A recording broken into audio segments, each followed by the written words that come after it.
Welcome to today's Industry Insights webinar, From Custom Scripts to Automation, On Time and On Budget. My name is Jason Martin. I'm an online event production manager at Educause, and I'll be your host for today's webinar. Educause is pleased to welcome today's panelists. They'll introduce themselves in just a moment, but I want to give you a brief orientation to our session's learning environment. If you're using social media, please use the hashtag #EducauseWebinar. And we hope you'll join us in making this session interactive. To do so, please open the chat by clicking on the chat icon at the bottom of the presentation window. You can use the chat throughout our webinar to make comments, share resources, and to pose questions for our presenters. When you do so, please be sure to select everyone from the drop-down menu so you can engage with all participants.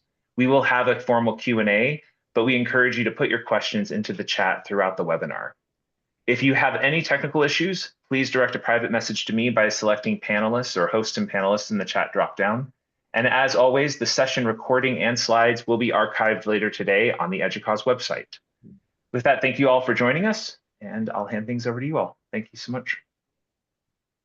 All right. Thank you, Jason. Hello, everyone. My name is Greg Pearson. I'm the VP of Solutions Consulting at Identity Automation.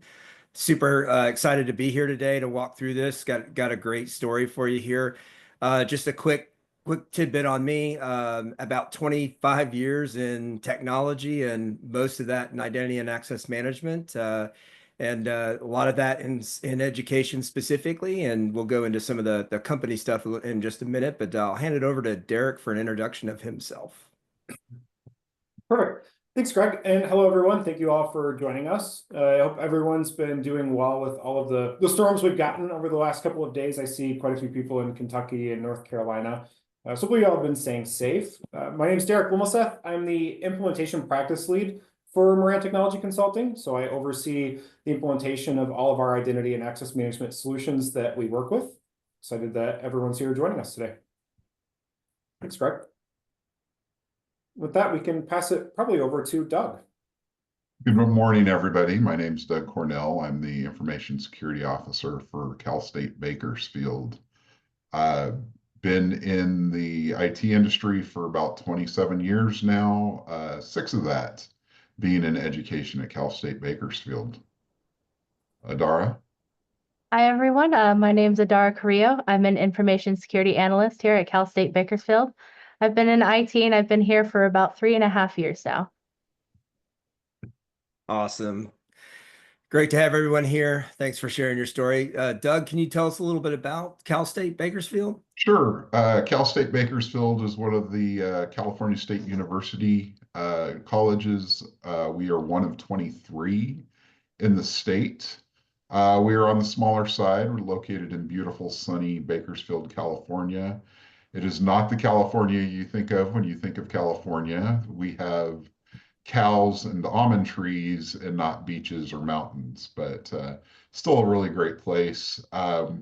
We serve our local area. We're the only public university within about 100 miles, smaller campus, and a really small IT security team. My team consists of myself, Adara, and one other information security analyst, who are responsible for all the day-to-day security compliance as well as identity management. That's great. Thanks, Doug. And Derek, tell us a little bit about Moran Technology. Yeah, so Moran Technology Consulting, we like to say, we're trusted advisors to IT decision makers. So we are an IT consulting firm that specializes in higher education. It's really the heart of the company, what we've done and what we'll continue to do. We've had over 350 higher ed clients. We've done over 950 projects by now. We have deep partnerships with the higher ed community. So we're the founding mission partner for Educause. We're an ID Pro founding member. We're a part of the Internet 2 community, and we're one of InCommon's catalysts. So very grateful to the higher ed community and supporting them in every way that we can. And I'm with the digital identity and security practice at Moran. And so we really have 3 different components of that. IAM implementation, which is what we've worked with Bakersfield on over the last few years. IAM strategy to help institutions kind of plan out that roadmap of where they are and where they want to be and compare themselves to peers and look at tools on the market. And then our cybersecurity and privacy practice, where we do virtual CISO, audits, GLBA, all of that fun security compliance stuff for clients that are needing some assistance on that. Awesome. Thanks, Derek. Thanks, Greg. And we'll say a little bit about identity automation. That's the company that I work for. We are focused specifically on education and the education sector. We've done over the past 20 years, built our software to handle identity and access management specifically for education use cases. As you can see there, we've got some statistics. I won't go through each one of those, but certainly we have a wealth of experience in higher education as well. Some of the things across the bottom, just to call out, we're very focused on identity management, and that includes looking at things like managing affiliates, the different types of identities, because it's not just staff and students or faculty, staff and students. It's much broader than that. We understand that. Additionally, gaining access and losing access based on your role or based on exceptions and things that happen in your institution. Certainly providing ways to authenticate and to get access into applications, whether that's just in time, whether it's privileged access, and then knowing who has what access within the environment. And then last but not least, we're moving into the world of threat detection and response. So how can we go outside of identity, but use that identity to protect your infrastructure and your environment as well? Super glad to have everybody here. And now I think, Doug, let's get into some of the exciting stuff, and you can tell us a little bit about your journey. But first, Derek, you want to tell us a little bit about your philosophy, or Moran's philosophy, also Identity Automation's philosophy on an IAM program? Yeah, definitely. So to kind of tee up, Bakersfield's success and to wrap everyone's mind around this, a lot of institutions have been kind of forced to tackle IAM as a project, or at least that's been the typical approach, versus viewing it kind of as a program that really is never-ending work to be done on identity and access management. Whether you're making adjustments, you're expanding the solution, meeting new and changing needs to the market to better serve your students. So really, the breakdown with Bakersfield is that they did view IAM as a program versus a project, and there's some key differences on the left there. IAM projects are really focused scope to fix a script or to get something done really quickly. Tactical implementation, it's very short term. You have finite resources assigned to it. When you look at a program, though, it's a strategic vision for the institution, where you're going, how you get there, where you need to be. It's about continuous improvement. So not just a one and done, but something that you're constantly building on and delivering value through. It's adaptable, it's scalable, it has governance and policy around it. And that governance and policy doesn't have to mean a team of 15 people that meet 3 times a week. It can be a very small group of people within the institution having very tactical meetings and conversations. So by viewing IAM as a program for continuous improvement rather than a one-time project, it moves it from a barrier. A lot of schools run into, well, we can't do this because identity's broken and it's very hard to do, or we're not going to be able to shift and meet these needs very rapidly. But by viewing it as a program and treating it that way and getting a good foundation in place, you can really leverage IAM to meet these rapidly changing needs. And so that little graphic there at the bottom of the screen just kind of highlights some of the principles around an IAM program. And that's really the overall view of where Bakersfield started going on this journey. When we turn it over to them to let them know where they were and how they got to where they are today and how they did it on time and on budget. Yeah, it's a great segue, Derek. So Doug, tell us a little bit about the overall problem statement. What started you on this identity and access management journey? So I was brought in 6 years ago at CSUB to help bring them in line with compliance requirements from both the chancellor's office and other sides. And when I started here, there was literally some Linux scripts that somebody who was no longer with the organization wrote many years ago. There was not documentation. Everybody was afraid to touch it and make any changes. We were failing in concepts like least privilege and just the basics of getting students enrolled into the proper systems in a timely manner.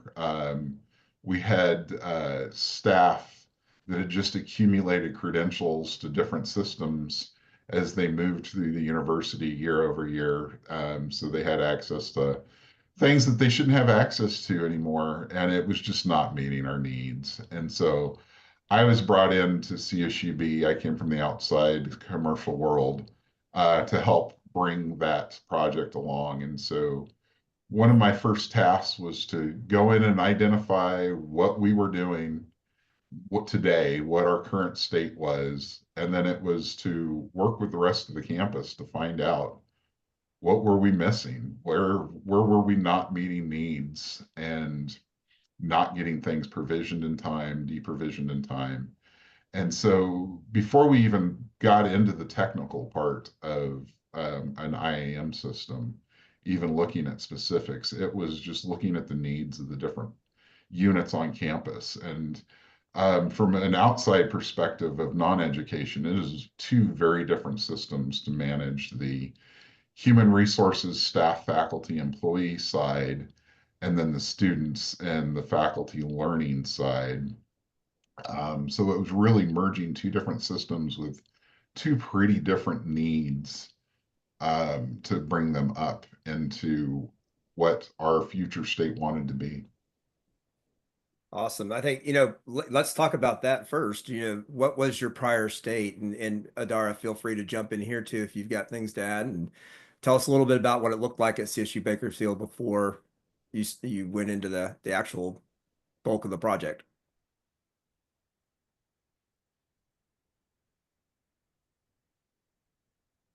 I mean, people were afraid to touch things. Like I said, there was no documentation.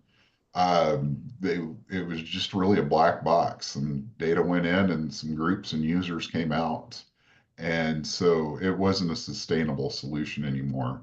We were getting called on to do more and more things manually to provision entitlements. And it was just not a sustainable solution for as the campus continued to grow. We would sometimes see accounts that were, provisioned successfully and everything was okay.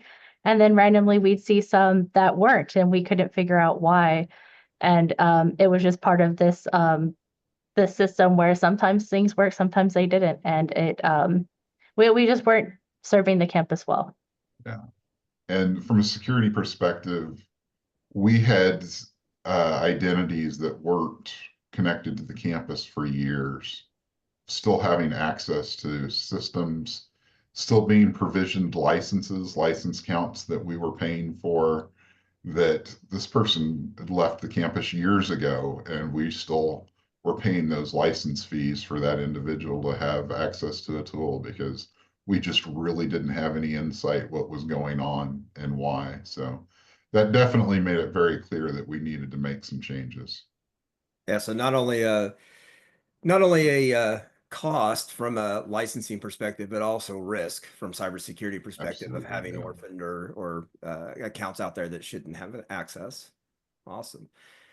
All right, so let's take a look then, James. You're gonna go. Yeah, let's talk about your catalyst and what put this into motion as you identified those things. So we knew the system was broken. We knew there were solutions out there, modern identity management solutions out there. Again, I came from a corporate world with a different solution. And in my mind, that was the direction we were going until we started actually putting it into place, what we really needed and what it was going to cost us to do. So we worked with the different campus stakeholders, human resources, registration, information technology, and started to figure out exactly what a working identity management system could do for the campus. And that's when we started the conversations with identity automation, which actually found through an EDUCAUSE event sponsor 6 years ago, many years ago. They weren't even on our radar for the initial RFP process. So we just really stumbled into identity automation and looked at what they had to offer in the educational environment and the experience and processes that they just had out of the box that really drew us to that solution. Awesome. And James, And yeah, Go I was ahead, gonna say Derek. that, that's where a lot of our clients come to us from. Greg, if you want to go back just one more slide, this is really the foundational case for getting the IAM program established, is looking outside of IT at IAM and figuring out what are the needs across the campus.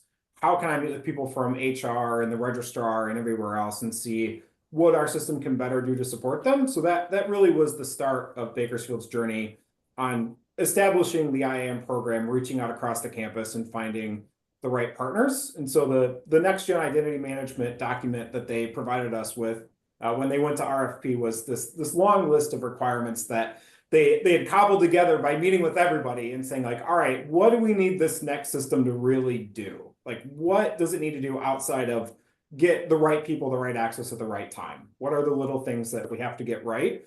And so that was a fantastic document that they made by internally meeting with everyone around the campus. And Doug did that with him and his team before getting any external partners involved. Before Moran was involved, before Identity Automation was involved, they did this kind of internal discovery and exploration of figuring out what their needs were for the next step.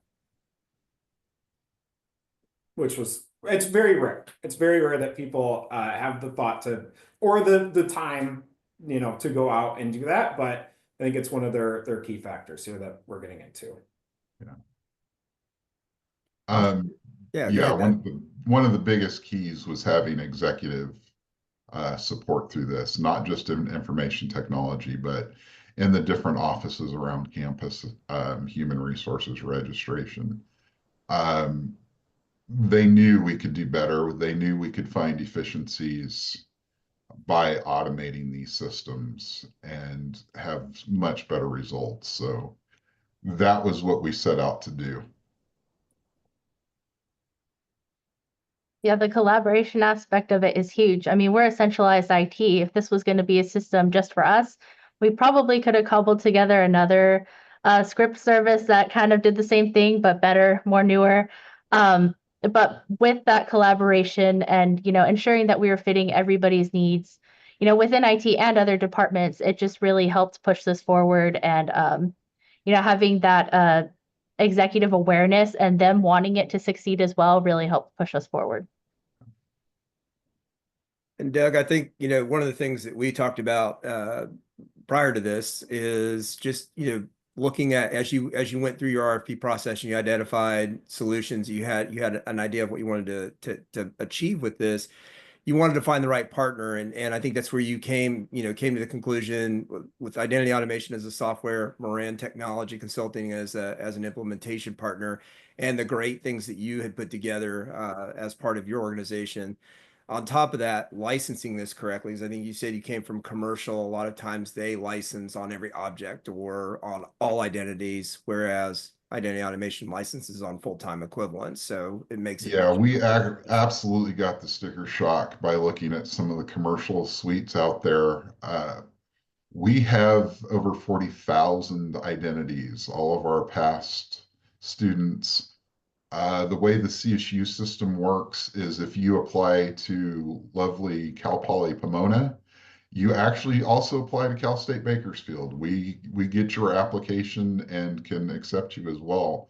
So every semester when students applied, we would pick up all these hundreds and thousands of identities that were not necessarily affiliated with campus. They were an applicant, but they never completed the process. And with some of these non-education focused solutions out there, they wanted to license every single one of those identities, and that was just not practical. But one of the things that Identity Automation really brought to light was their knowledge of higher ed and how education works.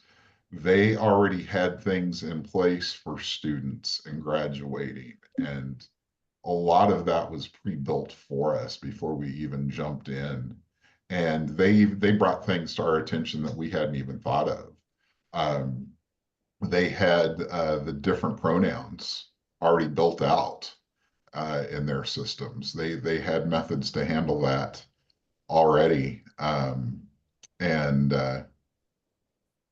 we were able to just leverage off of that and build from that things that weren't even necessarily on our mind, but functionality that was built in the tool that we were able to enable and utilize that first phase of this deployment. I think that speaks to a lot to one of the barriers that we usually see, because Moran, so we're a vendor independent firm. We partner with any software company that we think can serve the higher education community, and identity automation is one of those very close partners of ours. But the licensing model based on just the full-time employee count for staff really removes a barrier that we've ran into quite a bit with some of our clients, to where they feel like they need to go on an Active Directory cleanup and account purge, because they know there's tons of accounts out there that are not active, that may be stale identities that they don't want to pay the new system to manage, or there's another project that comes out for them to try to break up the different life cycles to be managed by different solutions, because they don't want to pay the one vendor to manage everything. They'll manage the alumni with something else, and they'll do something else with their core populations just due to costs. So it was a really interesting barrier that can be removed with the right licensing model. And then obviously Bakersfield partnering with both Moran and Identity Automation, two education-focused partners in this, kind of helped them lock in and get this done within the timeline that they had with an achievable phase. So the third bullet on there, with Doug and Adara in the CSUB team, they really did come up with a foundational phase one approach of, let's not throw everything into the very first project. It was what do we need to do to get a foundation in place to move us forward to the next step for continuous improvement? Yeah, the sticks and bubble gum that we're holding together, the scripts, we were afraid would die any day now. So we were really focused on just replacing that basic functionality that was there.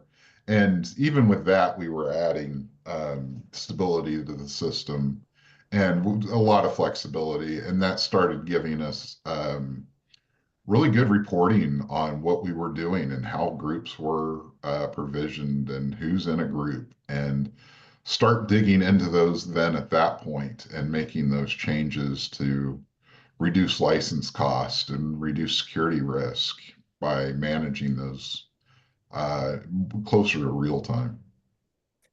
That's great. Let's take a look at that, because actually, Derek, you brought up a good point. And starting off on a program, let's get a foundation in place. Let's look at what we can do first. And I think we're going to talk a little bit about the different phases here as we go forward. So I'll jump onto that. And then Doug, you already alluded to this. What are the outcomes? What were we trying to get to? And so let's walk through that. And I think that starts our first phase, the first foundation, as you were just starting to describe. Yeah, so that first phase, we really focused on just getting the old system out and identifying all the sources of input for identities, and all the different groups and things that you could be eligible for entitlement to. And we started being able to automatically provision those and deprovision those, and just get a feel for how the system worked. One of the huge benefits of working with Moran is this was not their first identity automation deployment they did for higher ed. And so we would come to the team meetings with their developers and their project manager and explain the situation that we were looking at. And they had multiple examples, different ways to do what we were trying to identify, and the pros and cons for each of those that worked best. And we were able to choose based on their experience. And that's one of the things that brought this project together so quickly. And it just worked the first time. We had our deployment date, we met our deployment date, we got everything deployed, a couple of small hiccups, but nothing bad. And we were off and running, and that sparked the desire to go out and look for other things. We had this great valuable tool now. Let's get the most value out of it and start automating these things and getting our solutions back into compliance with the different regulations that we had. I think you Good. have a, Oh, sorry, go go ahead. I was just gonna say, I think you have a great example of that. If you guys want to talk about that, how you leverage that right out as soon as you got phase one going. Oh, Uh, perfect. Go ahead, Adara. I was gonna say the user and the dynamic group management really helped with this because Greg had touched on this a little bit earlier, but with this unique way with how identities are associated with our campus, we could choose to organize it in a way that we could get as granular, we could get as specific as we needed, but it was also really easy for us to set up. So we could, scale it back a bit and say, okay, for this we want all students, everybody that could be, should be, may be a student, everybody gets this. But if we needed to, hone in a bit, one of our examples on the slide here is like Chat GPT, one of our recent successes, only enrolled students eligible for Chat GPT. And so we were able to get really granular and say, okay, this subset of our students gets Chat GPT, and it's a dynamic, organized setup. So once we got it going, we won't have to touch it again unless there's a change in those requirements. It just works. Yeah. The ability to deploy different entitlements. The CSU system bought every staff, employee, faculty, and active student a license to ChatGPT. And they kind of surprised us with that. We weren't really aware of that was coming out. But we were able to leverage our identity automation system. We created the different fields that ChatGPT was looking for and dropped them directly into groups. And we had the system deployed. We were able to do that in just a couple of days. Some other campuses are still struggling to get that out there with their systems even this month. But what Adara was speaking about really allowed us to go and granularly look at the different entitlements. So everybody has really constrained budgets these days. We're paying for every single O365 license. We're paying for every ChatGPT license. And so we literally can pull a license back the day that the grades are submitted and a student's done from class. We can pull that license back and stop paying for that because of the level of granularity that we got to with identity automation, managing our identities for our students. That's great. I was gonna add, I don't know if we'll get into it in 2 slides, but it's also kind of relevant now for this slide. But just the scope control and the tracking of future, phases and opportunities via a backlog. So Adara and Doug have been great about maintaining a continuous list of improvements that they prioritize internally, and we'll get to this in their lessons learned. But as we kind of relate to, how did they do this on time and on budget with IAM? There's some interesting stories out there about schools trying to tackle IAM, and it can usually be a nightmare without the right things in place. But I think one of the great things that Bakersfield had is that they did have that controlled scope, and that when changes came up or they found additional requirements that need to be made, they could go into that backlog of prioritized improvements for after the first phase, as well as the second to last bullet on there for training and enablement, to where they really own the solution post go live. And if there are changes that need to be made, they were able to make them without relying on consulting service or on the vendor. Yeah, Derek, that's a great point. I know you've seen this, and I've seen it in my career as well, is that there's a lot of, it's very overwhelming when you approach an identity and access management implementation if you haven't done one before. And you get caught in a lot of analysis paralysis. You think through things and you try to, quote unquote, boil the ocean to start with. And what CSU's done here, I think they've done a fantastic job of this, is they're like, let's keep the focus, let's keep the scope, let's get this in place, let's do what we need to do to make this thing functional. And then we look forward to how we can utilize things. And there's going to be changes. We'll adapt to those, but they're going to be in future phases or part of the backlog. So great point.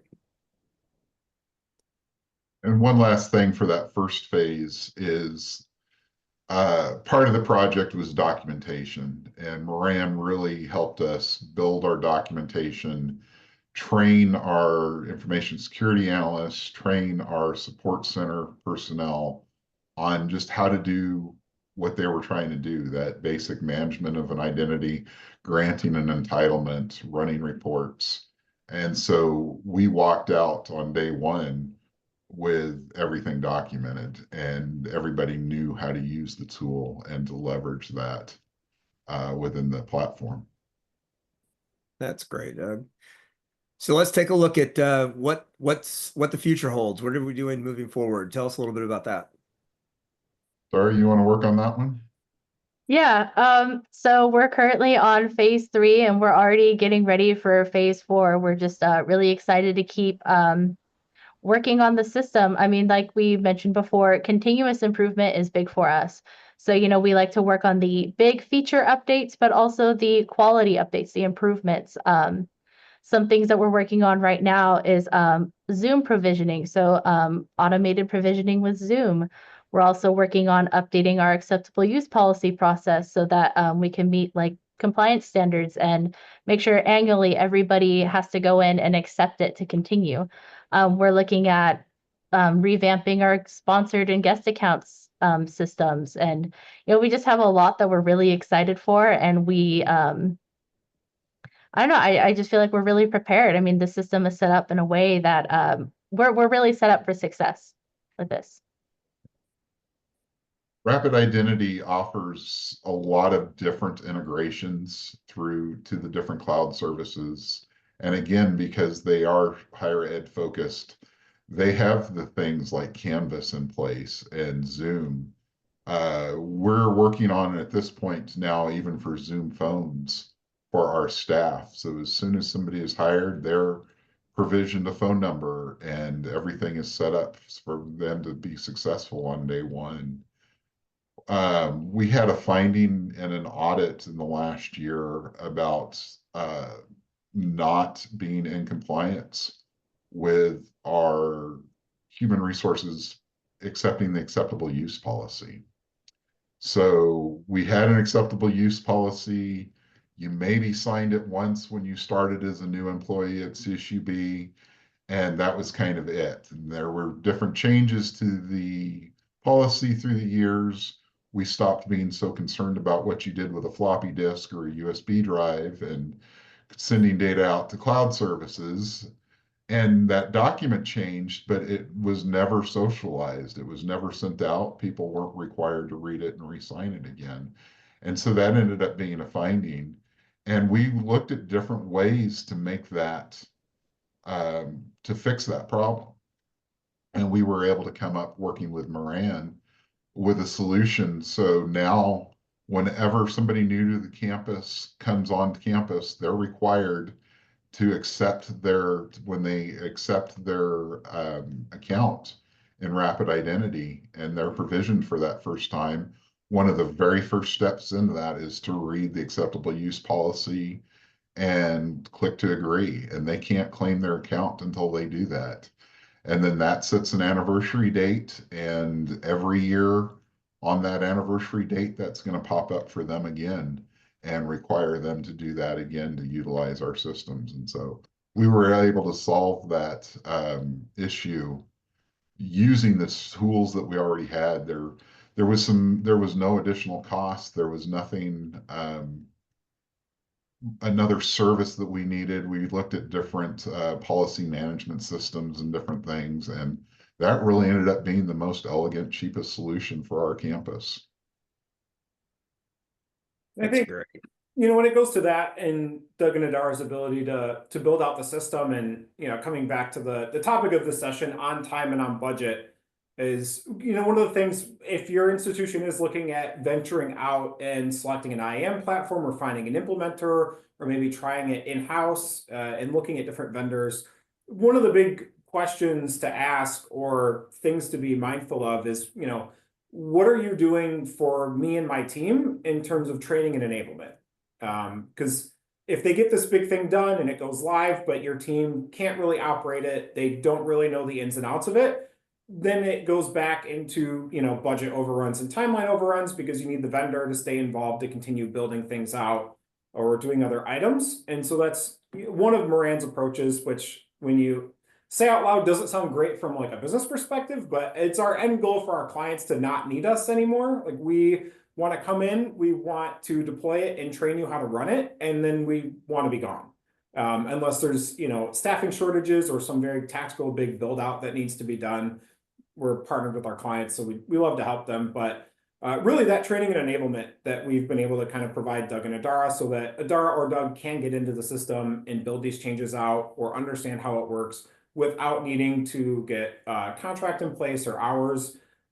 So it is really important to think about when you're looking at these projects or looking at different platforms, how easy is it for my team to pick it up, to learn it, and to run with it internally, so we don't have a constant external reliance. Awesome. Yeah, so kind of rounding out the whole life cycle of this program initiation, let's talk a little bit about some of the challenges you ran into and lessons you learned, and maybe how you're applying those to your phase 3 and phase 4 and future ideas with the system. One is really understanding all the different sources of data that can be managed into the identity management system, the HRIS system, the education systems, the different cloud offerings that you have, and really understanding how those have a workflow to provision and deprovision, and getting those documented out and defined early on so you can bring all of them in together and get them to work together. And really that cross-functional team, having people across campus, having support from human resources, and their understanding their needs and being able to work with them and just have their buy-in and let them know that this allows them to enter their data once in the HRIS system, and it literally just flows through. You don't have to worry about, did new employee starts on Monday, did everything get set up for them? When they follow the process and utilize the systems that we put in place, that it's going to be there and it's going to work for them, and they can ensure that they're going to work for them. The one thing that really did come up was controlling scope creep. And because we had a set scope with Moran, it was easy to push back on those. And it wasn't a no, but it was always not yet. And so we literally just kept a running list of, hey, this really would be a great idea, a fun thing to add, or we would save time and money by doing this. Let's look at doing that in the future. And so it was never a no, but we did have to control what was put into a different phase. And sometimes things popped up that were a higher priority, and we had to reshuffle our list of priorities and get them in sooner and push some back as well. So that helped us keep the project on track and keep the key milestones going forward and keeping things going. I was gonna say, Doug, I really like that concept. It's not no, it's just not right now. And part of that is you were building that parking lot or running list of things that and the beauty in that is you had other constituents seeing the possibilities, and they're contributing, and it's becoming, that's exactly what the definition of a program is. It's growing. You have your institution as a whole is embracing it. So that's awesome to hear. The open framework, the flexibility, there's hardly a week that there's not a new cloud solution coming to campus, and every one of them have their own APIs, but we have that standard information, that standard set of data within Rapid Identity, and then you do the one-off tweak that you create the new field for what the new AI tool wants to see, and you can quickly deploy those based on group membership or whatever, but it allowed us to really expand the number of applications that were being managed automatically by the identity management system. And then absolutely having that right partner with experience and education. I can't harp on that enough. Identity Automation has done this. They have numerous higher ed customers, and they've helped other universities through this. And they've seen the different ways. They have the experience with that. And the Moran team, my team of developers that I work with, and I've been able, the 6 years we've had 2 different developers I've worked with on that whole time. We were able to keep the same 2 through the whole process. So they really knew and understood our systems, but they had experience with other universities and brought that experience with them and could make those recommendations that made any of the phases, any of the deployments in the different phases really work for us quickly. And so we were able to quickly deploy those and hope to continue to have that relationship and be able to do the phase 4 and beyond. We still are finding things to put on that parking lot list and looking at priorities and dollars that we can spend for development and continue to improve this year after year. Yeah, so I love, everything that Doug just said, obviously. But really, some of those, it just keeps coming back to me, those top few bullets about the cross-functional team engagement, raising IAM awareness across the institution, and critically assessing your business processes and what to modernize, getting that priority list for that first phase or that project, which ties into the scope creep. A lot of projects do see their overruns when they don't really understand what their scope was when they put the RFP out and they bought the solution. Or unfortunately, we've seen several institutions buy solutions and sit with them for a year or a year and a half with minimal to no progress because it actually doesn't meet some of the core needs that they discovered when they started on the journey. So spending that upfront time figuring out across the campus, what needs do need to be met, what data sources do we need to deal with, what data problems are we going to run into, and getting those requirements together so that you don't get into overruns with timeline and scope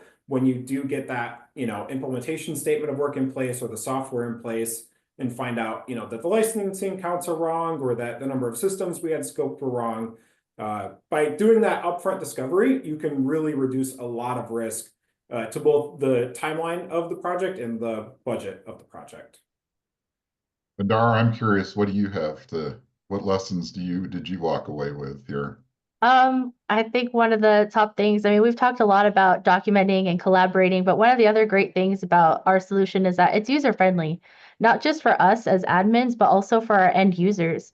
We've gone in the system and we've created different sections for different departments. So like HR, after they put in the system, they can go in and they can check on their employees in the special section that we set up for them that's limited to just their employees, so they don't have access to that student data. And it's just been a great learning process as well.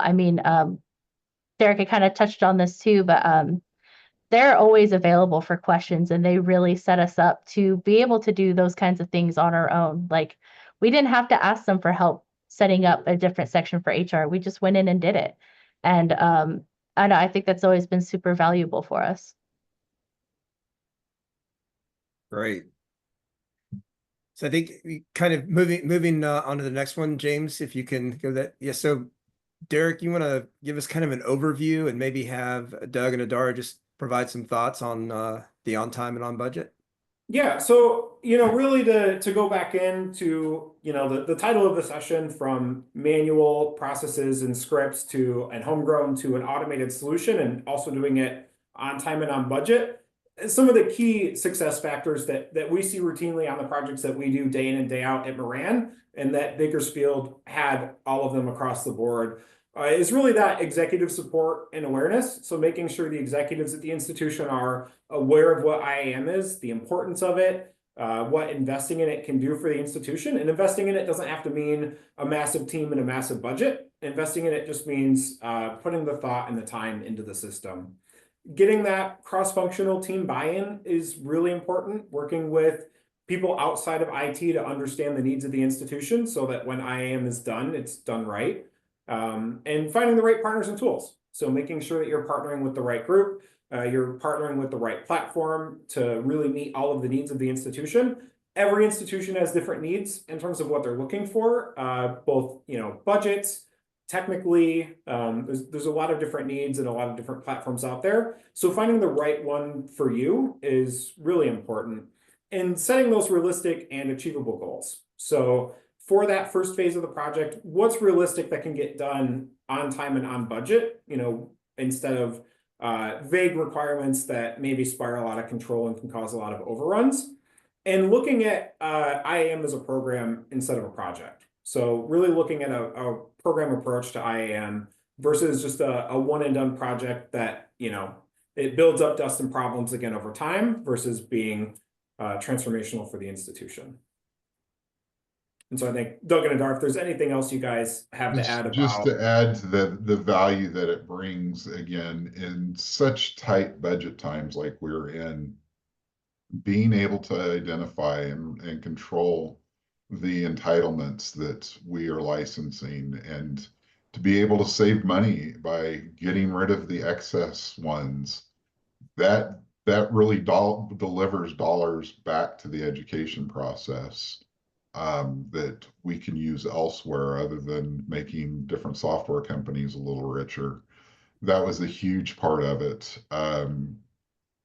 Getting our compliance requirements in check, doing that least privilege and just-in-time provisioning and just-in-time deprovisioning, and knowing that you can rely on that when there's a employee that's no longer with the campus, that just automatically happens and you can reallocate their entitlements to the next one right away. It just makes the things that could take a big chunk of your day overseeing and manually doing, and you just know that it's automated and that it is happening. And so we've been able to build that reliance on this platform. And I think one of the cool things that you did, I think that Adara shared with me a few months ago, was publishing the affiliations and entitlements on the CSUB website. So through the work of their IAM program, CSUB now has posted the known affiliations for the institution and the licensing entitlements associated with those, so that students and faculty and alumni see what they're entitled to, how long they get to keep it. And they also built out a process for people to request additional licensing if they want something that's not included with their affiliations relationship to the campus, it's really neat that you're able to rapidly roll that out. Yeah, the alumni one, in the past, we'd provided access indefinitely for alumni, and those licensing costs were adding up. And we weren't really getting a lot of use out of it. So we were able to identify that alumni typically stuck around, went back in for 2 or 3 years. And so we set the line at 3 years, and we now have the tools to communicate. As soon as somebody graduates, we automatically send them notification, congratulations on graduating. These are the tools that you still have available to you for the next 3 years. Use them, use your storage, use your O365. And then 2 years and 11 months after graduation, Rapid Identity sends them an email. Hey, we appreciate your time here. Your time is up. You've got a month to get your stuff and get out. And so that's prevented a lot of problems with people not knowing that their email was going to expire and their box files were going to go away. It gave them an opportunity, that one last reminder. Oh yeah, I need to get these, I'm going to lose access to this. I need to go and pull those things out.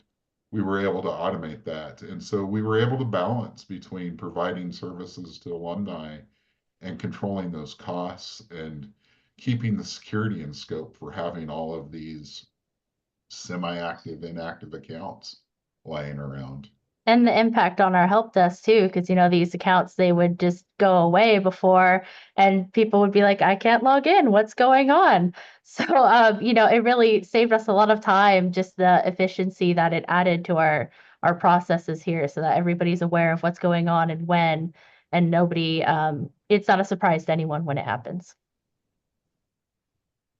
That's great stuff. Thanks for taking us through that. James, if you want to go to the next slide. This is really where we've covered a lot. Great journey. CSU Bakersfield has walked through this. Big things, we want everyone to take away. I'll ask Derek and maybe Dara and Doug to kind of put some thoughts in here too, is just these projects and programs are definitely achievable. You've just got to do some planning up front. You got to think through it and understand, and then take it one step at a time, get the foundation in place, think through it. And like CSU's done, put some things on the parking lot and move to those in the next phase and empower yourselves. You don't need this huge team. You just need somebody that understands and can move through the system itself. So Doug or Derek, if you guys want to jump in there.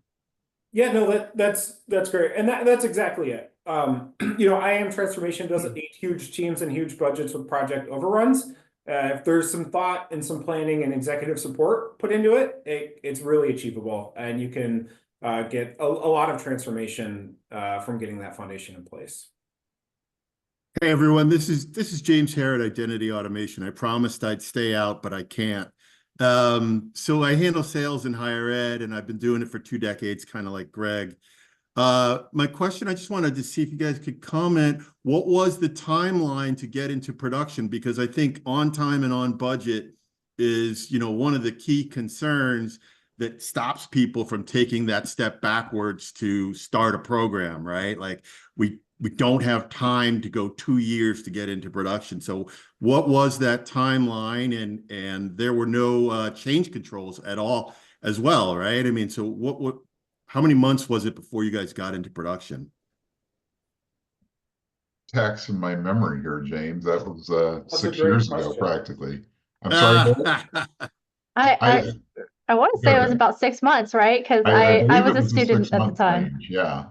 I remember getting the emails and I ignored it till the last minute, as we tend to do, and I, Yeah, left it Adara alone. had the perspective of being a student at that time when we deployed it out. And so we were doing our communications with them and making sure that they knew what role that they had, and that they had to do a few things to claim their new account and get logged into the system. But yeah, we kept that to a 6-month process. And that was one of the reasons why we had to be able to stick to that. We definitely had to have that backlog of future projects. We couldn't do a lot of scope creep and still have that come in. Yeah, that's a great number, and certainly a byproduct of you guys developing a very achievable phase 1, a sensible phase 1, and not boiling the ocean. So we do have some questions that have come in here. If we want to jump into those, if there's nothing else that you guys want to share about the project, we've got Justin. Questions. Yeah, Justin's asking, what student information system do you use at Bakersfield? We are a PeopleSoft shop. Our human resources and our students are managed through 2 different instances of PeopleSoft. I saw Okay, great. also asked if you're a banner school. So Bakersfield obviously is on PeopleSoft, but the Moran team has implemented with banner schools, both on-prem and in the cloud. And we've done a lot of work with Illusion's Ethos API, as well as Workday, plenty of other platforms that we've had a lot of experience with over the last few years. A lot of discovery and fun with the Ethos API in the last year. We've got at least 4 projects in flight right now that are using that. But the great thing about IA's platform is that it's very flexible out of the box, so it can handle all of those sources. I think our craziest implementation was for the Claremont colleges, where it was 7 legally separate institutions sharing a meta directory with 14 sources of authority. And the schools also were not allowed to see each other's data because they could steal each other's applicants. So that was a really fun use case implementation with Rapid Identity. Those good times, good times. And it really is an open platform. We were able to bring our campus security SIEM into integration. And so we were able to connect the security SOC, and rapid identity. And we're able to just pass through an open API into rapid identity and reset a compromised student's account. They are able to look up an affiliation of an account that's doing screwy things. And it really is an open platform that connects to just about anything out there. We can figure out a way to connect that API and get that data across. Yeah, see, there's a last question. I'll take that one, James, in terms of, can you talk about the forthcoming acquisition by Jamf, and do you foresee it impacting your pricing model? The acquisition is final. We are truly a Jamf company now. We were acquired. April 1st was our first official day. So James and I are now Jamf employees, and we're super excited about it. This is a great combination for us. In terms of pricing, I don't know that we have anything specifically ready on that. I can tell you though that it is our commitment and it's Jamf's commitment together as we did this acquisition, that we're focused on education. So our education pricing will move forward with that same model, especially over the forthcoming next, I would say through the end of this year. We understand education. Summer's a busy time. There's a lot of implementations that happen during that time. There's a lot of purchasing that's happening right now. So nothing's changing right now. So as far as that, we want to keep that. I think there's some incredible things that we'll be able to do as a combination with Jamf as we go forward with our products. And we've lot of wheels turning behind the scenes, but that more to come on that for sure. We're excited about it. Yeah, and just from the Moran side too, we're also incredibly excited about this. Moran leadership and identity automation leadership meet quite often to talk about their higher education roadmap and the needs that Moran is constantly seeing in partnership with EDUCAUSE and in partnership with Internet2 and In Common around the needs of higher ed and how identity automation can mold their platform to better serve the higher ed community. So it is really exciting, and we're also looking forward to what's to come with this new partnership. Yeah, and I could say on the sales side, the pricing model is a big differentiator. I came from another IAM vendor, and people are taken aback when they really understand we're really only charging for FTEs and staff. We're gonna give you a license for your students, alums, and such, and guest accounts, but we're not charging you for that. And Jamf understands that that's a big differentiator. I do a lot of RFPs, and I get to avoid all the complexity of pricing for feature and functionality and different user populations, and I don't see that going away anytime soon. Somebody asked, do you guys have just the identity lifecycle management product? So you guys have rapid identity, which would be lifecycle and workflow. Yes. But you're not doing authentication.